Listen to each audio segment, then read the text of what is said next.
back to another episode of 12-Inch Figure Fanatics. Today we're going to take a look at the Champion Edition Street Fighter II 1/6 scale arcade. And this is by New Wave Toys. Now, I did a video a few months ago on their Centipede one, and I was very impressed by the quality of that.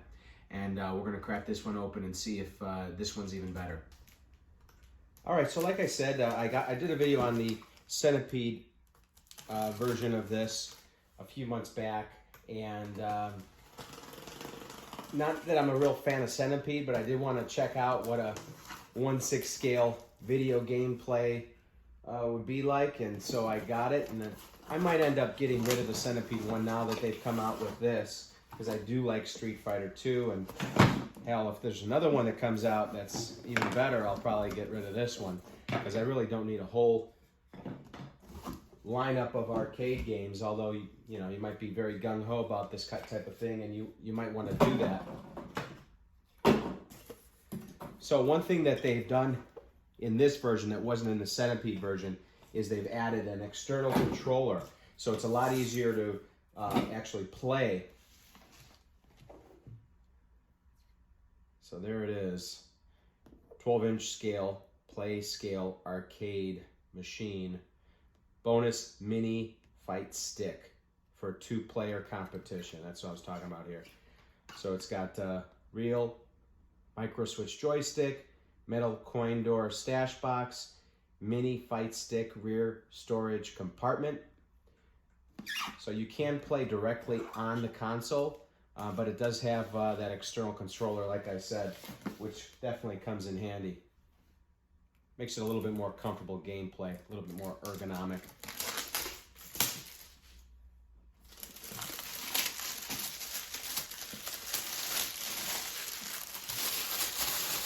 Another thing that impressed me quite a bit that I was skeptical about when I had gotten the Centipede one was the sound quality, and it did not disappoint. It has an adjustable volume, so it gets pretty loud if you want it to.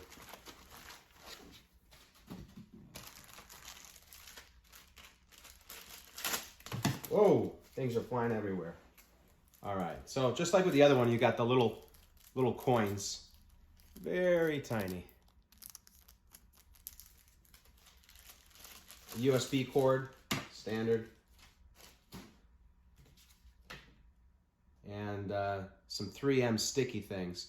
I think this is actually so you could have an option of securing these on the bottom. So when you're playing, you're not shifting the thing around, it's sliding because it's made of plastic. So packed very well. Nothing too fancy as far as the packing goes. Just like the other one, it's got a nice sturdy build to it. It's got some very thick construction. This really is just like the full scale version, just 1/6 scale. Very impressive. So like I said, there's this controller, and it's stored in the back here. And what's impressive about this is they really went the extra mile.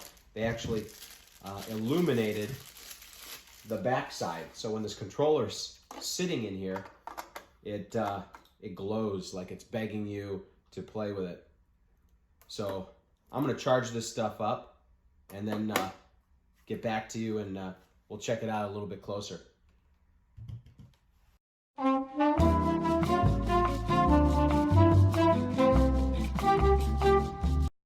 All right, so we're back. I've charged this up a bit, and there's a few things that I found out from reading the manual in the meantime. So I initially thought that the external controller, which is nicely packed back here, was just another way to play, so that you weren't like, whoops, so that you weren't like just up in there and maybe blocking the screen as you were trying to play, because you know, slightly comforting after you're playing for a while. So I thought this was just a way to externalize the experience. But what this is just for the second player, because it's a 2-player option here. But here's what else I found out, is that you have to have this plugged in via the included USB cord. You have to have that plugged in while you're playing in the back here. Now, to me, that's a serious design flaw, because they could have made this chargeable and had this Bluetooth enabled so that, you know, you have some freedom of movement here. You could be a little bit of a distance or something like that. But the fact that you have to have this cord attached to the back while you're playing is just kind of a slight annoyance. I think they could have gone the extra step, and it probably would have added a few dollars to the total cost, but I think that would have been worth it. Also, just to note that these coins, they're just kind of for show. I guess you could put one in a figure's hand as he's playing or something like that, but the coin doesn't get inserted into here. As a matter of fact, to me, there's no logical reason why these even open. They refer to them as like a stash box, but you can't, for instance, you can't even fit the cord in here. In fact, if you try to put this in here like this, the cord just kind of sits up there, which is okay, but it's not too pretty. They could have made this, I guess, recessed a little bit more so that maybe you could put the cord in there. But otherwise, there's really no reason to me why you would need these drawers here. Also, I'll show you in a little bit something about this door as well. Let's turn it on and see what we got.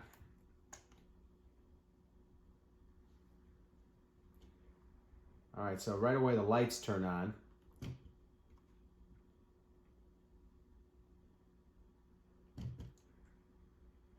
And that turns on, real cool. So kind of a slow startup, maybe just because it was initial.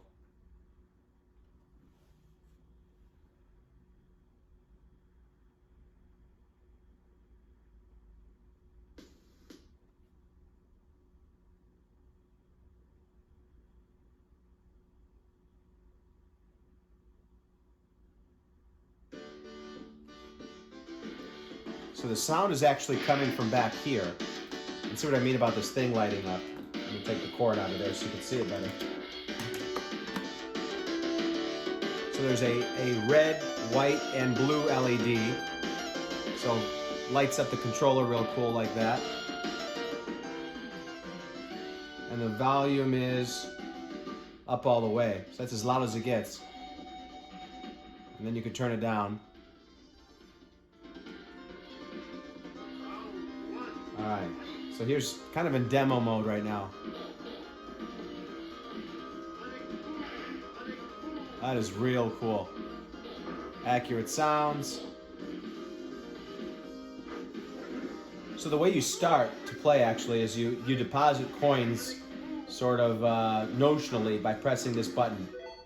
So you're adding credits as you're pressing this button, as if you're putting a coin in. And you can do that a few times.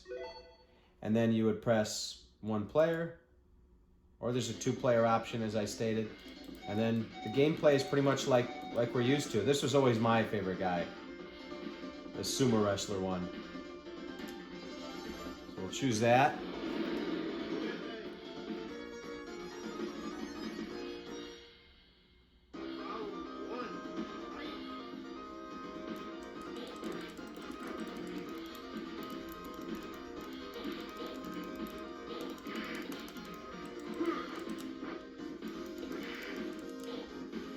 Now, younger kids might get bored of this real quick because they have no appreciation for the classics.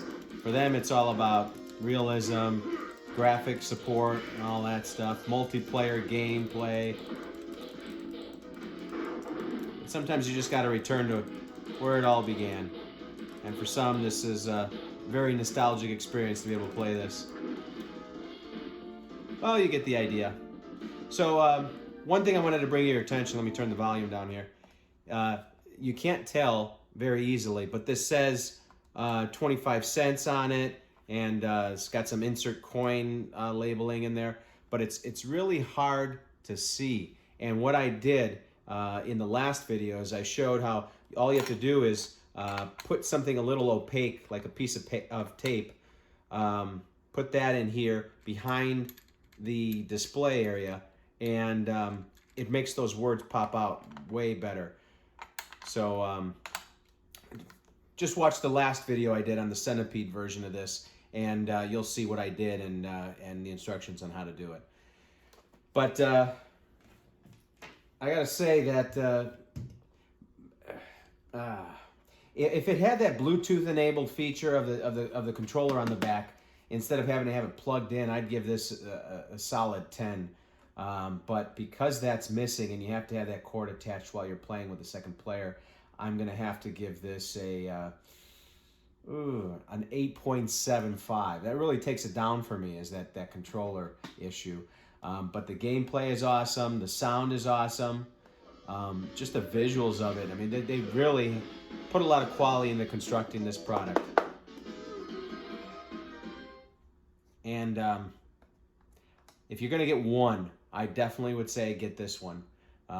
Because the other ones are kind of, I'll get bored of them real easily, the Centipede and stuff like that. But I hope they come up with more of these. Like I said, I hope they come up with a X-Men one and Tron one. But stay tuned. I'm still waiting on the Ecto one.